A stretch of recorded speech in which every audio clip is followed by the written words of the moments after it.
What is up guys? Another chick, another day. So eto na nga guys, ang full automatic intelligent incubator. Napakadali nga naman buuin itong incubator na to. Bukod sa maganda, talagang automatic pa. Papaliwanag ko sa inyo kung anong ibig sabihin ng incubator.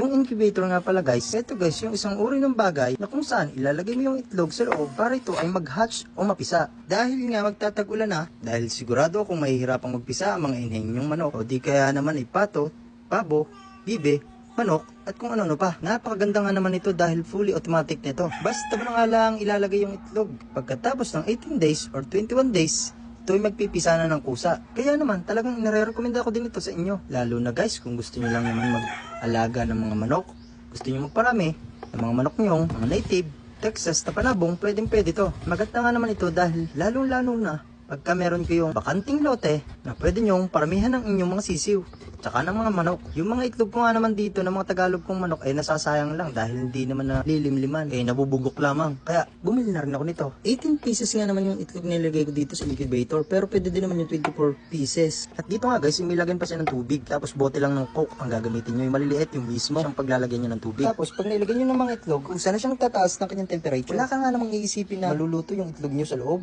or di kaya naman ito hindi mapisa. Sobrang sulit nga naman ito guys. Mga gustong bumili nga pala guys, nandyan lang yung yellow basket, click nyo lang para magkaroon din kayo ng fully automatic incubator. Kung ako sa inyo guys, ibili na rin ako nito para naman hindi masayang inyong mga itlog. Happy farming!